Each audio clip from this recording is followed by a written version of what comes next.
In today's video, we'll take a quick look at intermodulation distortion in radio receivers. So what is intermodulation distortion, or IMD?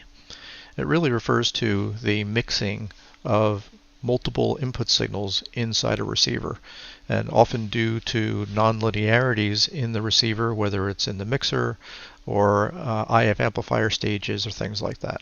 So let's take a look at what that is.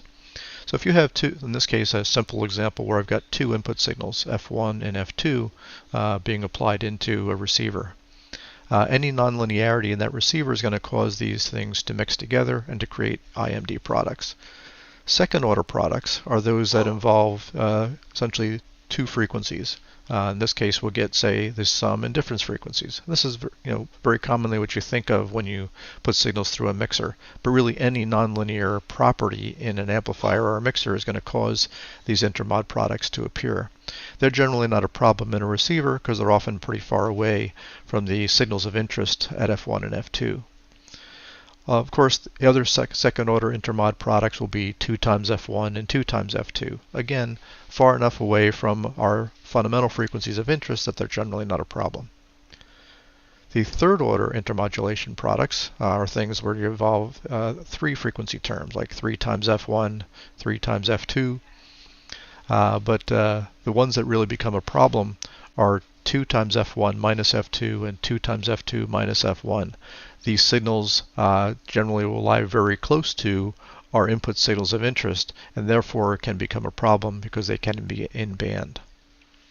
A couple other quick properties of the third order intermodulation distortion properties are that they lie close to the fundamental frequencies, as we saw in the previous slide, and that can cause in-band problems.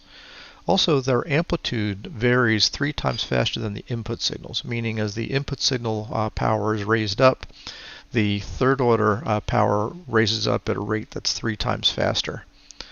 So that can cause a problem with very strong input signals. These IMD products can be a real issue with interfering with trying to listen to low-level signals in the presence of high-level signals around it.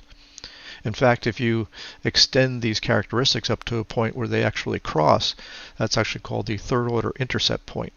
It's oftentimes a theoretical point in power because the circuits will oftentimes limit or compress before you actually get to that point. But it's a decent figure of merit for RF devices like mixers and amplifiers and things like that. Let's take a practical look at what these signals actually look like and how to deal with them inside a radio receiver. In order to illustrate the relationship between a third order intermodulation distortion product to the input signals, I've got a pair of signals here that are just 20 kilohertz apart. They're actually HF signals that are applied to a microwave mixer, and I'm upconverting them up to about 4 gigahertz. I'm using a mixer here because the intermod products are going to arise due to nonlinearities, and this simple little mixer I have is not a perfectly linear device. So in addition to the two upconverted tones, I see the one of the third order intercept products over here. Again, just 20 kilohertz away because my original tones are just 20 kilohertz apart. And we can see at this set of settings that my third order intermodulation distortion product is only about 20 dB lower than the input signal level. Now, of course, the theory tells us that if we drop the input signal level by a certain amount, that the third order intermodulation distortion product should drop by 3 times that amount. And we can see that here. If I put in approximately 10 dB of attenuation, we can watch that the main tone amplitudes drop by 10 dB, but that third order intermodulation distortion product dropped by 30 dB. So we can see, if I just repeat that a couple of times, it's very easy to see we're dropping about 1 division in the spectrum analyzer on the main tones, but we're dropping about 3 divisions on the intermodulation distortion product. And you can imagine as the input signals increase, third order intermodulation distortion product eventually catch up with and be at the same magnitude of the input tones. And at that point, that's what we actually call the third order intercept point. What this also shows us is that there's some benefit to using attenuation at the front end of a receiver if the receiver is looking for a low-level signal that might be masked by a third-order intermodulation distortion product produced by signals that are outside of the frequency range that you're looking at. Let's say, for example, we had a receiver tuned to this frequency over here on the right, and it was a signal that was sitting down, say at maybe minus 50 dBm or something like that, and it's being masked by this IMD product. If we put some attenuation in the front end of that receiver, if we put 10 dB of attenuation in, we would drop the input signal by 10 dB, but we've dropped that third order product by 30 dB.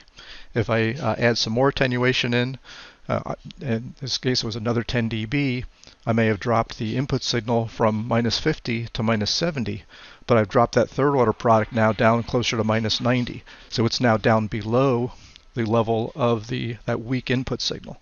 So even though we've attenuated the input signal, we've attenuated the generation of that third order intermodulation distortion product by 3 times as much. So there is a benefit to actually using attenuation in conditions where you've got high signal levels surrounding a low level signal you're trying to see. I hope you enjoyed this look at third order intermodulation distortion products and learned a little bit about how to deal with them inside your receiver if you're listening under very crowded band conditions. Be sure to give me a thumbs up if you liked the video. Please subscribe to the channel if you haven't done so already, and click the bell that's located just below the video window to get notified when I post a new video. And thanks again as always for watching.